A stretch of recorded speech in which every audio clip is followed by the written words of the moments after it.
Hey, so I just saw ABCs of Death 2, and here's my review on it and my thoughts. Just saw it, felt like reviewing it, so here we go. So, to give you a bit of a background, the idea of the ABCs of Death series is to take each letter from the alphabet and to get all these directors together all across the world and give each one a letter and tell each one make a short film about this letter in the alphabet and have it involve death in some way. And then we'll put all these short films together. And that's what the original ABCs of Death was. It was a combination of 26 different short films that were all these different genres and styles, all filmed and made in different ways. And some were funny, some were dark, some were scary, some were disturbing, some were lighthearted, a lot were random. And that was the idea behind it. All these different filming styles all put together in one movie and have all the shorts be about death in some way. And I liked the original. I liked how zany it got at moments and how random it was and how well done some of the shorts were. And that. But when the original came out, there was a bit of a backlash behind it. There was a lot of comments from a lot of people saying, this isn't horror, it has a sense of humor. Now, I still don't understand the complaint, because a sense of humor is one of the main selling points of horror. Most movies that are horror have a sense of humor. Evil Dead 2, Dead Alive, Reanimator, Return of the Living Dead, Leprechaun films. Comedy in horror is almost a constant, and it's one of the things why I like horror movies so much. And stating that, ABCs of Death isn't nearly as silly as most of the horror films I've seen. But anyways, there was this backlash saying it's too funny, that's not horror. No, that doesn't make sense. Whatever. Anyways, when I watched this film, the sequel, I couldn't help but get the sense that the producers behind it took those complaints against the original seriously.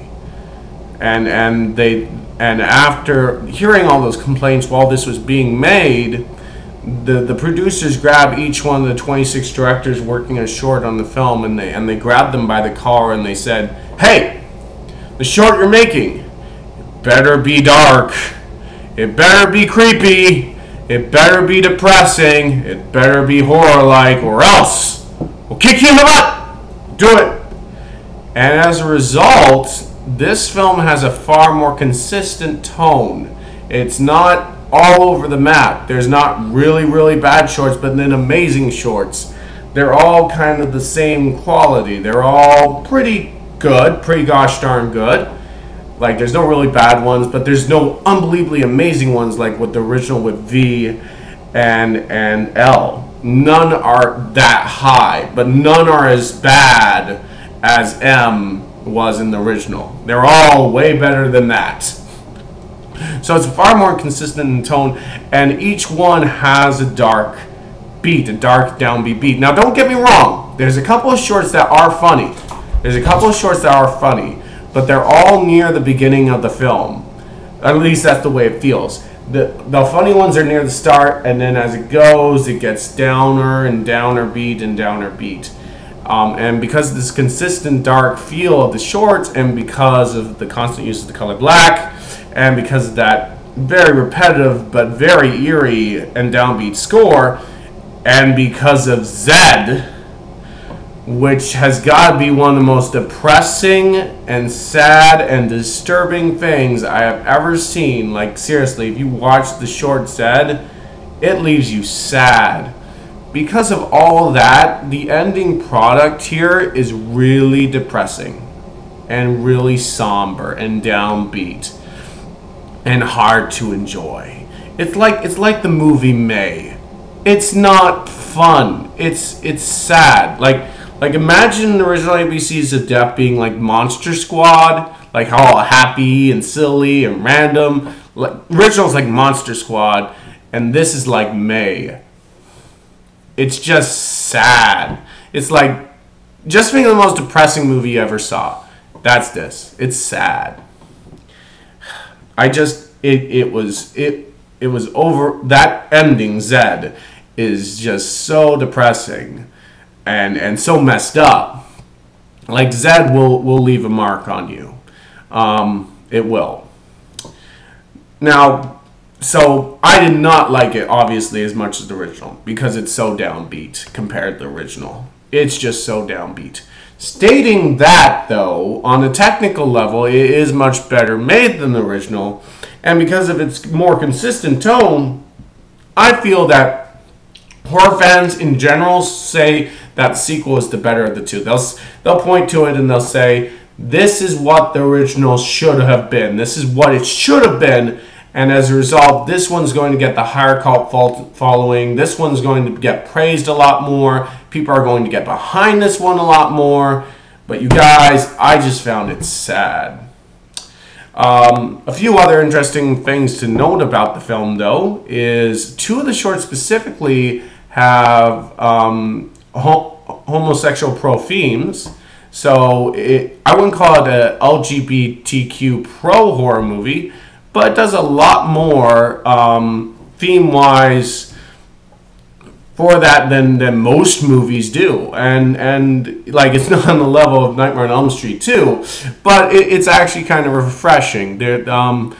J for Jesus is one of those shorts that does have a gay theme to it, and it's a bit on the news.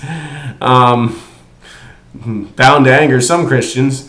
But hey, it did make the film refreshing. It is always nice to see a LGBTQ kind of horror film, and I think this kind of fits that motif a little bit.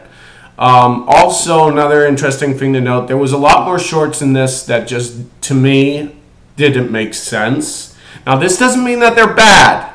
They were still well made, and as I said, no short in this film is horrible. They're all pretty gosh darn good. But there were 3 shorts specifically that I don't understand. I believe it was D, K, and L. I just don't understand them, and I think if I saw them 1,000 times, I still wouldn't understand them. I don't think anyone will ever understand them. They just exist, and they're weird. So yeah, a lot more shorts don't make sense in it, but none of them are bad per se. They're all well made, and it's very consistent. I'd say every single short was pretty well made. My favorite has to be S. S was good. I gotta say S was good. So my advice is, if you like the concept of the original, but you thought it should have been darker, this is what you were expecting. This is darker, and this is more depressing. I would also suggest, if you have a faint heart, or if you're easily saddened, to stop the film right before Zed. Because once again, Zed is one of the most depressing things I ever saw. Like, it will mark you up, Zed. It leaves the film on a serious downer note. So yeah, better made than the original. Will have the better cult following. I will admit it's the better of the 2 films, but it's not nearly as enjoyable. And I'll definitely get the sequel on DVD. I'll watch it a few more times, let it grow on me. But I don't think I'll ever watch it as many times as I've already watched the original. But I'm still stoked about getting the sequel on DVD, because I think it'll probably have an awesome commentary just like the original did. So my rating is, I'd give it a 7.5 out of 10. No bad shorts, but no amazing shorts. Like, a lot of pretty gosh darn good. S being a bit of a standout. And that's my thoughts. So watch it, but be warned, Zed is not a fun film. But that score is good. It's a good score. I might need to get that like downloaded or something, that musical beat, because that's a good beat. I liked it. And those were my thoughts on ABCs of Death 2. So if you saw the original and thought it could have been a bit better and should have been darker, check this out. Peace.